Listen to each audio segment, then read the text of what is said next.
Let's talk about reading. What is wrong with you, Pedro? Are you going through it? You're going through some kind of psychological change in your life? She went back to be a man. Oh, you went back to being a man. Touch this skin, darling. Touch this skin, honey. Touch all of this skin. Okay? You just can't take it. You're just an overgrown orangutan.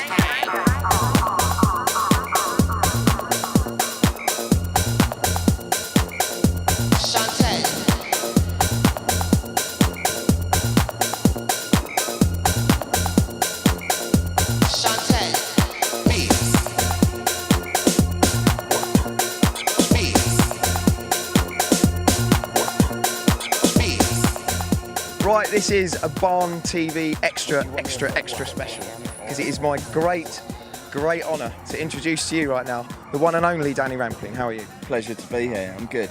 Excellent. You've had a little look. Obviously, we've just literally whisked him away. We've been here 5 minutes, but you've had a quick glance. The crowd's down there behind us as well. Thoughts so far? Well, the energy seems good here. Yep. I haven't got into the main room yet, but that's what we're here for. Yep. Take the roof off. 2 hours, if I'm correct. Yeah. Yep. I haven't played the South Coast for a while either, particularly Portsmouth. I can't remember the last time, maybe about 4 years ago I was in Portsmouth, so it's good to be back here. Okay. This is a smaller venue. It's a sort of 350, 400 capacity venue, which, as the night's been billed, an intimate night with Danny Rampling. Can you give us a little bit of a rundown on, first of all, your thoughts on the more intimate venues, and also what's going to be coming up for us this evening? The thoughts on intimate venues. Well, Yeah.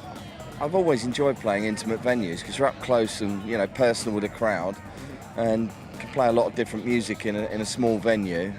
So I'll be playing a lot of new house music. I'm sure there'll be some old Love Groove Dance Party classics, a sprinkling of those as well. I just played at Brighton Pride in the main stage tent there, and there was 10,000 people in the tent there, and that was absolutely rocking. I mean, I've never played at Pride before in Brighton. It was an amazing event. So it seems to be gravitating back towards the south coast of England. There's always been a good vibe here.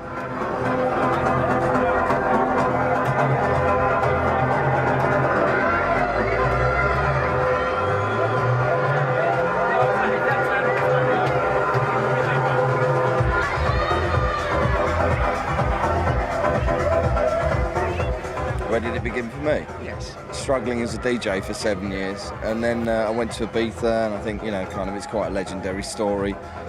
Heard house music played for the first time, and came back here and started my own club Shoom, and that was really the blueprint for the rave scene in England. It was very, very different time then, very unique time, and it's still going now. It's brilliant how big dance music is. And you switch on a late night music channel and you look at the rise of David Guetta, for example. He may not be everybody's cup of tea, but what that guy's done with electronic music, particularly in the US, it's dominating the airwaves and the TV channels. And I think that can only be a good thing for dance music. And I think dance music has gone through waves. And at the moment, the music is so good from all the different genres. It's a very exciting time. The technology that we have as DJs, it's completely revolutionised the way we play as DJs. Very exciting time to become a DJ and come into the industry. I think it's amazing now, the wealth and abundance of technology and how that's transforming the industry.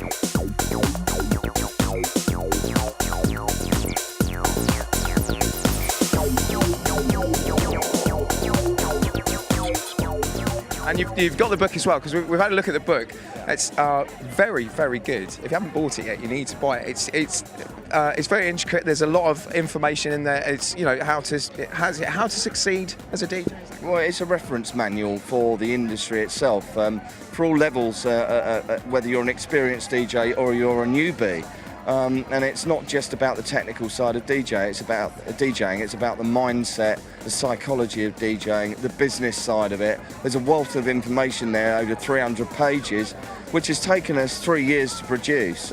Plus, we've added a 4-hour DVD. Now, that DVD alone would cost 50 quid on the internet.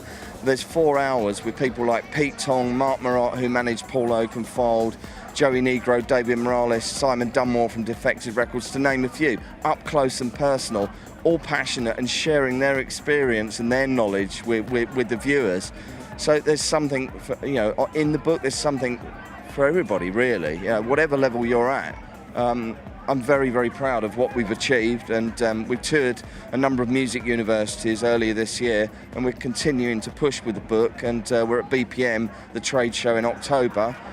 So yeah, it's a big milestone in one's career, and I think whatever you do, it's about giving something back, sharing your experience with people and passing that knowledge on. So I've done what I can to condense 25 years of DJing experience into 300 pages. By the way, we haven't actually given the title of the book. It's Everything You Need to Know About DJing and Success. Yeah. Sorry, that's. I was trying to remember because I remember it was a long title and I thought it was excellent. I have actually got a copy, so I'm still reading. And you know what? It's only £11.70 on Amazon, and it's too. To me, it's too cheap. I agree. I agree. When I looked it up, I thought £11 for a book that contains that amount of information. It's way underpriced, but that's Amazon's prices. So yeah. grab it while you Amazon. can. It won't stay at that price forever. No, I did. When I looked at it, I thought I went to pay, and I thought it's going to be, but it's worth the purchase. And it's only 11. Well, exactly. You spend £10 on 2 drinks in a bar or something, For that knowledge, yes, you need to buy it. Danny, we're going to let you go on because we've got 2 hours ahead of you now. I'm looking forward to that journey. Thank you for joining us tonight. Thank you. The one and only Danny Rampling. Thank you.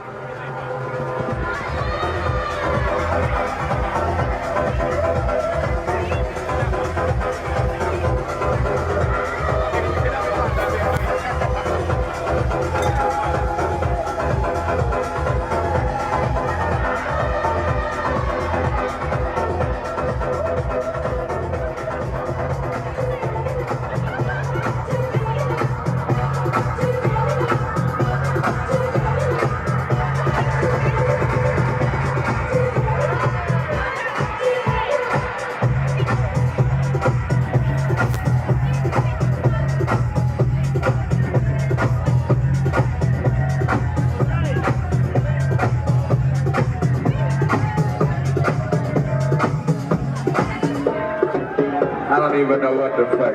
I tell you what I'm gonna do. What I got on the turntable. Hey, what y'all motherfuckers wanna hear? We had 2 categories. We had that good shit, and we had that other shit.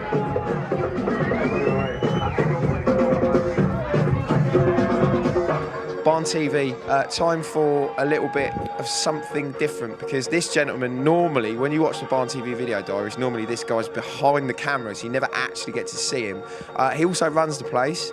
He's also the promoter for tonight's intimate Danny Rampling event, and he's the owner of the Milton Arms and the Barn. It's the one and only Voodoo Junkie. How are you, sir? All right, not bad, not bad. How's your evening so far? Brilliant, absolutely been a cracking night, really good crowd, really busy, really enjoyed my set, done a 2-hour set, and now just chilling out afterwards.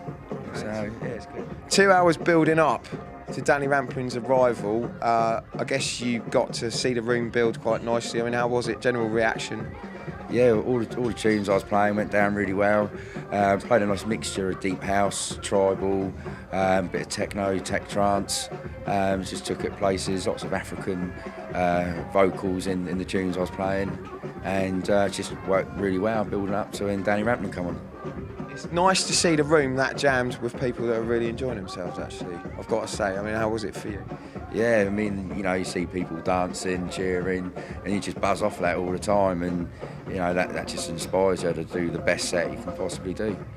For those at home that don't know, that definitely should know, what is the barn all about? Because there's the Milton Arms at the front, and then we've got what we like to call Portsmouth's best kept secret until now, out the back.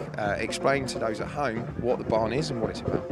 The barn, it's basically it's a 400-year-old barn, lots of small rooms, really intimate, low ceilings. You've got the bar at the front, and you've just got so much here. You can just wander around from all the rooms, lots of different music, very diverse crowds, very bohemian crowd. Always really friendly. Everyone feels welcome that come here. No one's judging. It's all about the party, having a good time. So you formed a coalition, which is the name of the company that owns this fine venue. What to you, what is the coalition about? You got different people, different skills, and just working together, you can create more. You can make things happen. So that's what we're trying to achieve, and that's what we're achieving. Loads of stuff. Do you want to run through a couple? Yeah, that's home brands. What we do here is hard, fast and dirty, so that's our hard dance night. Georgie Loves, that tends to be more techno, tech house. Around the World, it's another brand, which is all world music. Junkyards, which is always a mishmash of different genres and live music as well in the front bar. It just goes on really. So there's plenty for everyone. So if you haven't been here yet, you need to be here because clearly there's a lot more going on. We've got the website forthcoming, haven't we? But in the meanwhile, you need to search for The Barn on Facebook and you will find my ugly mug and some nice shots of him DJing. But other than that, listings and important information. Right, Matt, thank you very much. The Voodoo Junkie, we're going to go and do other stuff now and look important. And you are going to go and see what Danny Rampling's up to. Go on, you wait here for a go. Leave. Off.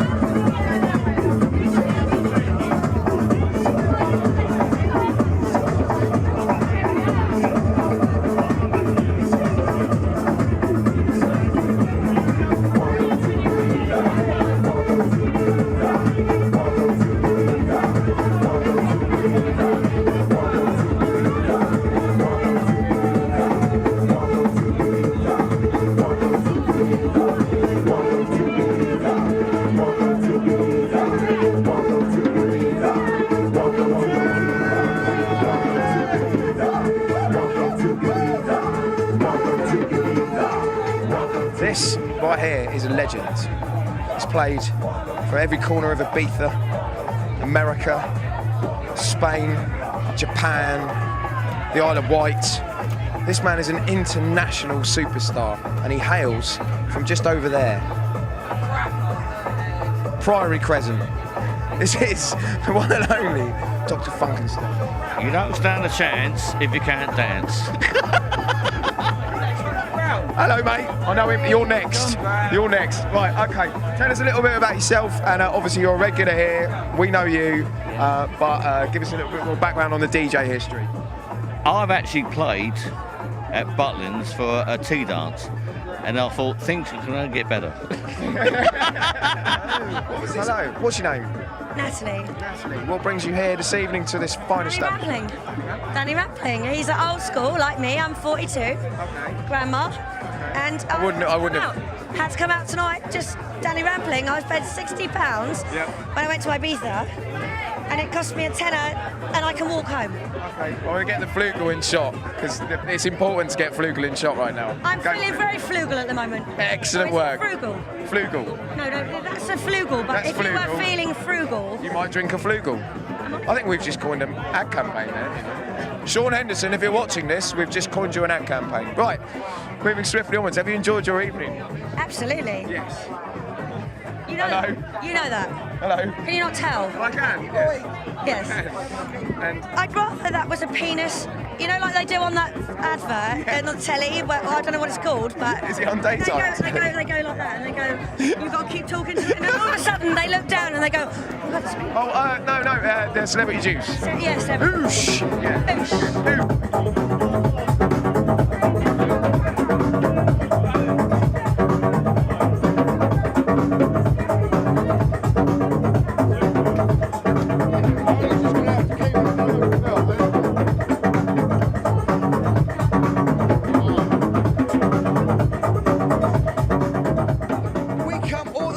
From Kent every weekend, especially for this place. Collindale, Voodoo Junkie, you name Got it. a Voodoo Junkie. Calypso, Fantasia, Me, apparently. we love it. Mum, it's only a rollie. Yay! Thank you very much.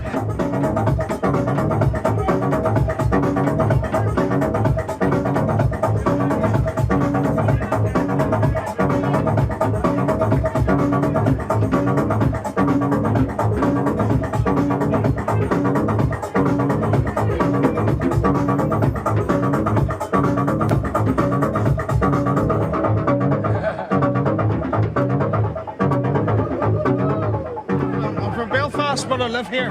Okay, so you come down the first time here tonight? Yes, I did. Danny Rampling. Right, big fan. Yeah, oh, yeah, big fan, big fan. And what are your thoughts of the venue, the party? It's absolutely brilliant. So it is. I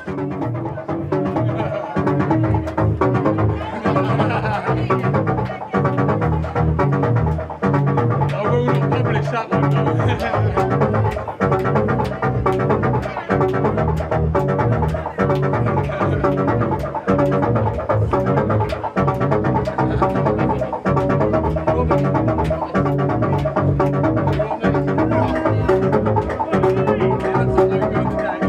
Right, this man epically hosted, what, a 5-hour set? It was, yeah, I think. Yeah, it was shit up. Great fun. The TARDIS room, obviously 2 rooms, like the main room, the TARDIS room. Scott was in there. What were you playing? Talk us through your musical journey. It kind of started out a little bit perhaps dubsteppy, but it just ended up being bass heavy, bass driven, funky ass electro. Yeah, it whooped ass. Yeah, it was good fun. Crowd going there, man. It was awesome. Yeah, it was great fun. Great fun. You're quite regular here, aren't you? You've got quite a lot of history with the venue. And just trying to really get people at home that have never been before, a bit curious about the venue, why they should come if they haven't experienced. Oh my goodness. I think the bottom line is it's quite simple because it's run by party people, for party people. So instead of any kind of alternate agenda, it's basically, if I'm a party person and I come to places like this because it does everything I want it to do. And it's exactly for that very reason, party people, and they enjoy raving, they enjoy booging, they like listening to some good, proper, real music without no kind of celebrity about it all, you just get in there and have a fat time. Yeah.